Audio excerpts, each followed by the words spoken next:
Hello बच्चों, चलिए प्रश्न पढ़ते हैं। प्रश्न दिया है कि निम्न समूहों की सही वरीयता वाले विकल्प को चुनिए। तो सबसे पहले बात करें अगर इस प्रश्न में मुख्य अवधारणा की, तो देखो क्या होगी मुख्य अवधारणा जो इस प्रश्न में होगी वो होगी क्रियात्मक समूहों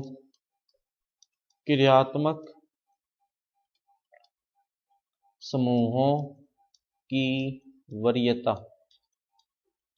क्रियात्मक समूहों की वरीयता, तो देखो क्रम जो होता है इनका वो कुछ इस तरह से होता है। सबसे जो वरीयता अधिक होती है वो होती है कार्बोक्सिलिक अम्ल की। उसके बाद में जो आता है वो आता है सल्फोनिक अम्ल SO3H। उसके बाद में जो आता है वो आता है एस्टर जो होता है COOR। एस्टर के बाद में जो आता है वो आता है एसिटिल क्लोराइड या अम्ल क्लोराइड जो होता है वो हो गया। उसके बाद में आता है एमाइड CONH2।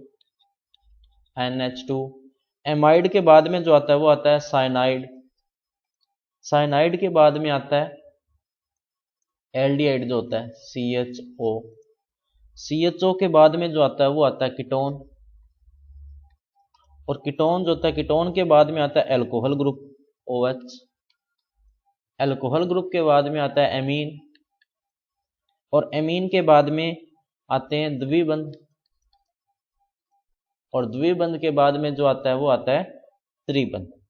तो ये जो है वो वरीयता का क्रम होता है क्रियात्मक समूह की। अब अगर अपने देखें यहाँ पर ध्यान से, तो विकल्प नंबर ए देखो क्या है दिया हुआ है सबसे आगे COH जो कि सही है।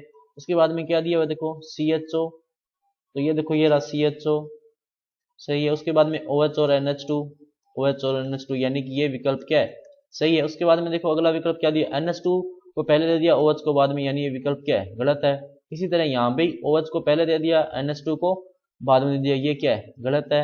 उसके बाद देखो NH2 को CHO से ही पहले दे दिया, यानी कि ये विकल्प भी क्या है गलत है। तो सही विकल्प क्या होगा देखो COOH फिर CHO फिर OH फिर NH2।